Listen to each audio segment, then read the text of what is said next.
ധ്യാനത്തിന് രാഷ്ട്രീയമായി വൽക്കരിക്കുന്നത് ശരിയാണോ? ധ്യാനത്തിന് ഒരൊറ്റ അർത്ഥം മാത്രമുള്ളൂ. ധ്യാനം എന്നാൽ പറയുന്നത് നമ്മളിലേക്ക് തന്നെ ചുരുങ്ങുന്ന ഒരു അനുഭൂതിയാണെന്നാണ്. അത് പൂർണ്ണ നിശബ്ദതയിൽ ഇരിക്കുന്ന ഒന്നാണ്, അല്ലെ? ഇപ്പൊ മെഡിറ്റേഷൻ ചെയ്യാത്തവരായിട്ട് ആരാണുള്ളത്? താല്പര്യമുള്ളവരെല്ലാവരും ചെയ്യുന്ന ഒന്നാണ് ധ്യാനം. നല്ലൊരു ദിവസത്തിനായിട്ട് അല്ലെങ്കിൽ നല്ല പ്രതീക്ഷയ്ക്കായിട്ട് നല്ല ഉണർവിനായിട്ട് ധ്യാനം ചെയ്യുന്നവരാണ് നമ്മളിൽ പലരും. അതൊരു വ്യക്തിപരമായ ഒരു കാര്യമായാണ് ഞാൻ കാണുന്നത്. അതിനെ കോൺഗ്രസ് രാഷ്ട്രീയവൽക്കരിക്കുന്നത് ശരിയായിട്ടുള്ള ഒരു കാര്യം ആണോ? പറഞ്ഞു വരുന്നത് പ്രധാനമന്ത്രി നരേന്ദ്രമോദി കന്യാകുമാരിയിൽ ധ്യാനത്തിന് ഇരുന്നതിന്റെ ഒരു അസംതൃപ്തി കോൺഗ്രസ് പ്രകടിപ്പിച്ചതിനെ തുടർന്നാണ്. എന്തിനാണ് കോൺഗ്രസ് ഈ ഒരു അസംതൃപ്തി പ്രകടിപ്പിക്കാത്തത്? എല്ലാത്തിനും അവർ പ്രകടിപ്പിക്കാറുണ്ട്. പ്രധാനമന്ത്രി എന്ത് നീക്കമാണ് നടത്തുന്നത് എന്ന് നോക്കി നിൽക്കുകയാണ് ഈ കോൺഗ്രസ് ഓരോ നിമിഷവും. അതിലൊരു കാരണം മാത്രമാണ് ഇപ്പോൾ ഇതും. നരേന്ദ്രമോദി വോട്ട് കിട്ടാനാണ് ഇത്തരത്തിലുള്ള കാര്യങ്ങൾ ചെയ്യുന്നതെന്ന് പറയുന്ന കോൺഗ്രസിന്റെ തലയാണ് സമ്മതിക്കേണ്ടത്, അല്ലെ? നരേന്ദ്രമോദി ആദ്യമായിട്ടൊന്നും അല്ല ധ്യാനം ചെയ്യുന്നത്. അദ്ദേഹം മെഡിറ്റേഷൻ ചെയ്യുന്ന ഒരു വ്യക്തി കൂടിയാണ്. അതെല്ലാവർക്കും അറിയുന്ന ഒരു കാര്യവുമാണ്. സ്വാമി വിവേകാനന്ദനാണ് അദ്ദേഹത്തിന്റെ റോൾ മോഡൽ എന്ന് ഒരിക്കലും അദ്ദേഹം പറഞ്ഞിട്ടുള്ള ഒരു കാര്യമാണ്. ഇപ്പോ സ്വാമി വിവേകാനന്ദൻ തപസ്സിരുന്ന അതേ സ്ഥലത്ത് തന്നെയാണ് മോദി ധ്യാനം ചെയ്തതും. അതും 45 മണിക്കൂർ. ഈ ഭക്ഷണവും വെള്ളവും ഉപേക്ഷിച്ച് ധ്യാന നിരതനായി ആണ് അദ്ദേഹം ധ്യാനം ചെയ്തിരിക്കുന്നത്. വോട്ടിന് വേണ്ടിയുള്ള തന്ത്രമായിരുന്നുവെങ്കിൽ മോദിക്ക് അത് നേരത്തെ ചെയ്യാമായിരുന്ന ഒരു കാര്യമാണ്. ഈ ഒരു അവസാന നിമിഷമല്ല ചെയ്യുക. ഇതൊരു കോൺഗ്രസിന്റെ ഒരു ഭയം തന്നെയാണ്, മോദിയുടെ നിശബ്ദതയോടുള്ള ഒരു ഭയം. ഭയം കൂടുമ്പോൾ ഇതുപോലെ പലതും കോൺഗ്രസ് പയറ്റി നോക്കാറുള്ളതാണ്. ഇതിലൊന്നും മോദി മറുപടി നൽകിയിട്ടില്ല.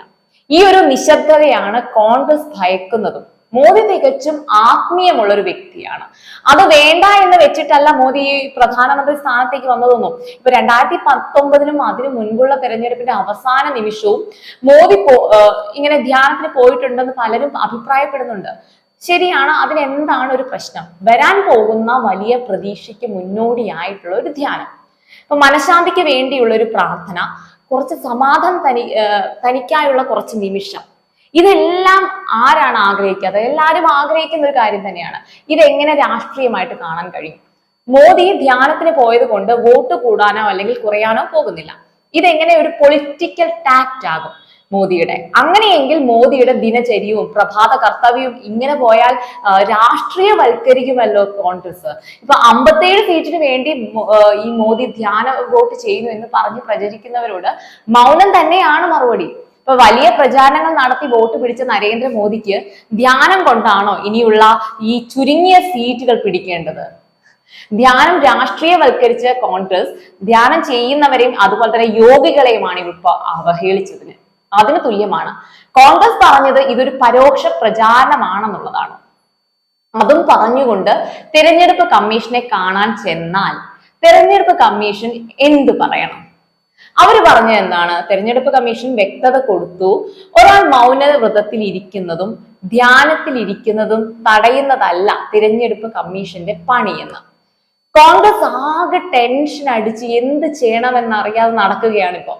അപ്പോഴാണ് ഇപ്പം മോദി ധ്യാനത്തിന് പോയിരിക്കുന്നത്. എന്നാൽ ധ്യാനത്തെ ഒന്ന് പിടിച്ച് നോക്കാമെന്ന് കോൺഗ്രസും കരുതി.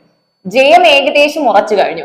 ഇനി ഒരു 57 വോട്ടിന് വേണ്ടിയുള്ള സീറ്റിന് വേണ്ടിയുള്ള പ്രചാരണ വോട്ട് ചെയ്യേണ്ട ആവശ്യമൊന്നും നരേന്ദ്രമോദിക്ക് വരുന്നില്ല എന്നുള്ളതാണ് ഇവിടെ ഇന്ന് പറഞ്ഞ് അവസാനിപ്പിക്കാനുള്ളത്.